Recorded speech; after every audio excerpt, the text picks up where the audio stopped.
What kind of legacy do you want to leave? It's a big question asked on a Monday morning, and not all of us get the luxury of time to map out the kind of footprint we want to leave behind for the ones we love. That was the question staring down Layton Reid. A terminal cancer diagnosis meant Reid was contemplating the end of his own life at the exact moment his son was beginning his. This Is Not the End of Me explores the lessons learned from a dying man trying to prepare his son for a world without him. It is written by Reid's friend, Dakshana Baskamurti. Dakshana is joining us this morning from her home in Toronto. Thank you so much for being here today. It's got to be an instant gut punch to think about watching your wife giving birth and knowing that you're not going to be around for very long. And that's where the book opens. It's not where your friendship began, though. Layton was your wedding photographer. Talk to me about how you guys connected. So I got married in 2012 in Halifax, and I hired Leighton to be my wedding photographer. We spent a ton of time together that day. I actually spent more time with him than with my husband. And we instantly hit it off. And at the end of the day, I went back to my life in Toronto. He went back to his life in Halifax. And I always kind of mourned this lost opportunity for friendship. And then I unexpectedly heard from him a year later when he emailed and he said that he had this stage 4 diagnosis. And it began, this strange new phase of friendship for us, where he was looking for advice on how he might document what was going on, and it turned into this reporting assignment and eventually a book. Dakshana, can you give us a glimpse of the kind of man Layton was? Because he seemed to have a wicked, if maybe a little dark, sense of humor. We've got a picture up right now of him laying on his grandparents' grave. What's the backstory of this photo?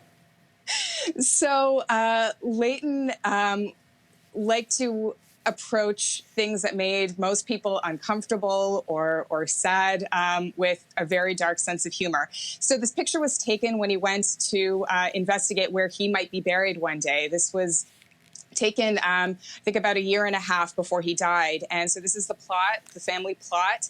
And he, I guess, just wanted to imagine what it might be like to have that be his final resting place. So he was a very, very funny person, borderline immature sense of humor.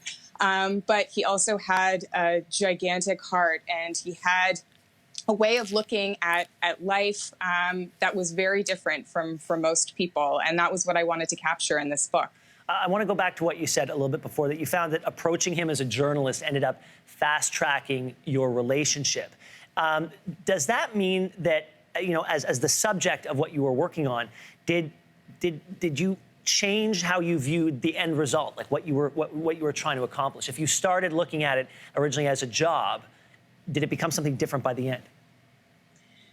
Yeah, Leighton and I, had this relationship evolve dramatically over the course of the years that I reported on this. I think that as a journalist, you have this license to ask very probing and intimate questions right away with the people that you're talking to.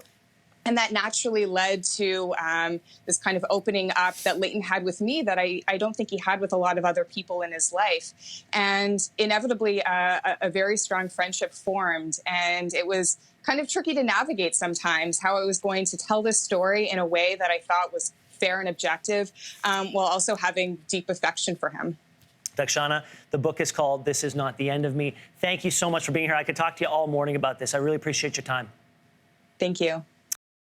Thanks for watching. If you like this, be sure to subscribe here. And you can check out more Your Morning videos right here.